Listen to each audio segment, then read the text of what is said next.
Welcome back to the channel. It means a lot that you're here with me today. What I'm about to share is not just a story, it's a deep lesson, a wake-up call, and perhaps even a mirror reflecting parts of ourselves we often overlook. Sometimes, it's not the big, dramatic decisions that shape our destiny, it's the little ones, the moments we dismiss as insignificant. But what if I told you that a seemingly trivial immoral act can set off a chain reaction so powerful that it alters the entire course of a person's life? What if, by the time we realize the consequences, it's already too late? Let me take you into a true story. Not one about a celebrity or a historical figure, but about an ordinary family in a rural village. And at the center of this story is a child just 5 years old, full of innocence and wonder. And a string of firecrackers. Yes, firecrackers.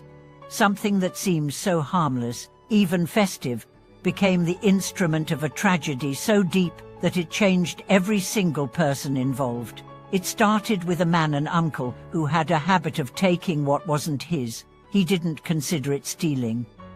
Just small things here and there. One day, at a nearby factory, he snatched a leftover string of firecrackers, feeling quite clever about it. It was nothing major, just a quick impulse. He laughed. Others around him laughed too. Someone joked, "Give them to your nephew, hand them around his neck. It'll look cool when they go off." Everyone laughed. But life was listening. That little boy, fascinated by the bright red string of paper and the promise of light and sound, did exactly what he was told. He hung the firecrackers around his neck and lit them. What followed was not celebration. It was carnage. In one flash, the laughter vanished. His body was torn, his innocence shattered, his future rewritten. The joy of childhood was replaced by surgeries, scars, and silence. His family's world turned dark. That single moment, born from what most would call nothing, became a pivot point of unspeakable suffering. The uncle didn't plan this, but he never truly owned the weight of it either, at least, not at first. He moved on, tried to forget, but the damage was irreversible. That boy would grow up disfigured, withdrawn, avoided. He didn't finish school. He didn't fall in love. He never started a family. He lived in the shadow of something that wasn't his fault, but that owned his every breath. This is what karma looks like, not lightning bolts from the sky, but the quiet unfolding of cause and effect. You may think, "I'd never do something like that." Maybe not, but let me ask you this. Have you ever laughed at someone else's misfortune? Told a joke that hurt someone? Taken something you knew wasn't yours? Allowed a moment of arrogance or impatience to lead you down a wrong path? We all have. The question isn't whether we've erred. The question is, did we wake up? Buddhist teaching emphasizes that all beings have Buddha nature. This isn't abstract. It's a constant reminder that our thoughts, words, and actions ripple through the fabric of existence. Every harmless joke, every shortcut, every time we think it doesn't matter, it matters.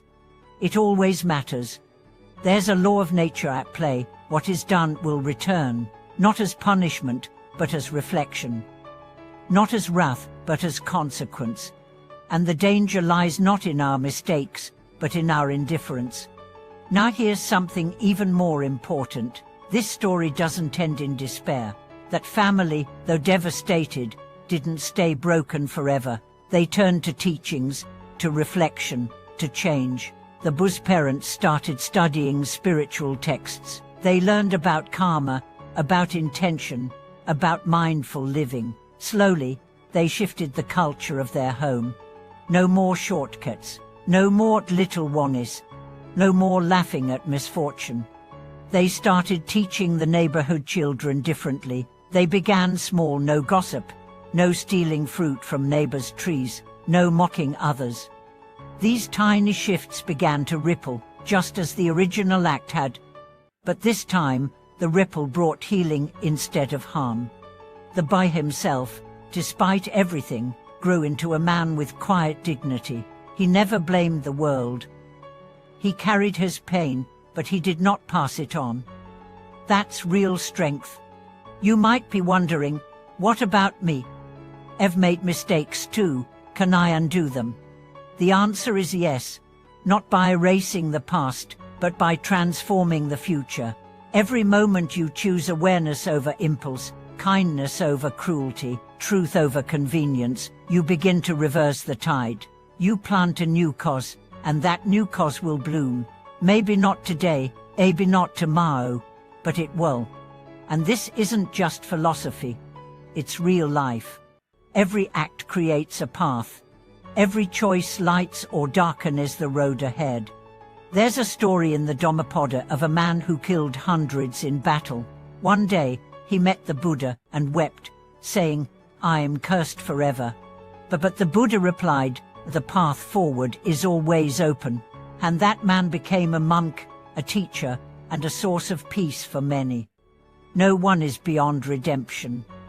But we have to start now, not next year, not when things are easier. Now. So let me ask you, what small habit could you change today?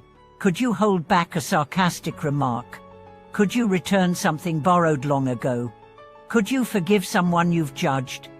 These are not small things. These are the pivot points of destiny.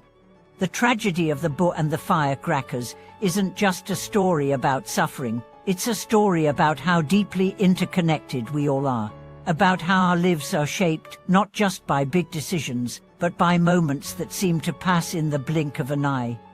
But if pain can pass through generations, so can healing. Maybe you're a parent. Be the one who teaches your children responsibility not by lectures, but by example. Maybe you're a teacher.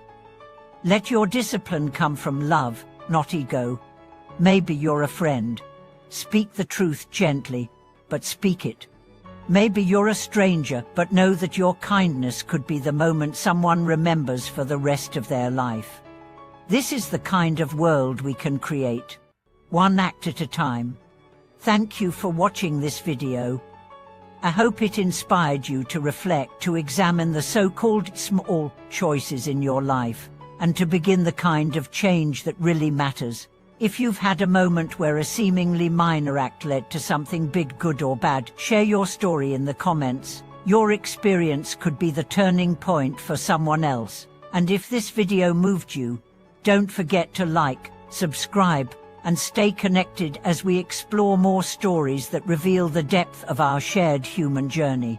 Until next time, stay mindful, stay kind, and never underestimate the power of a single moment.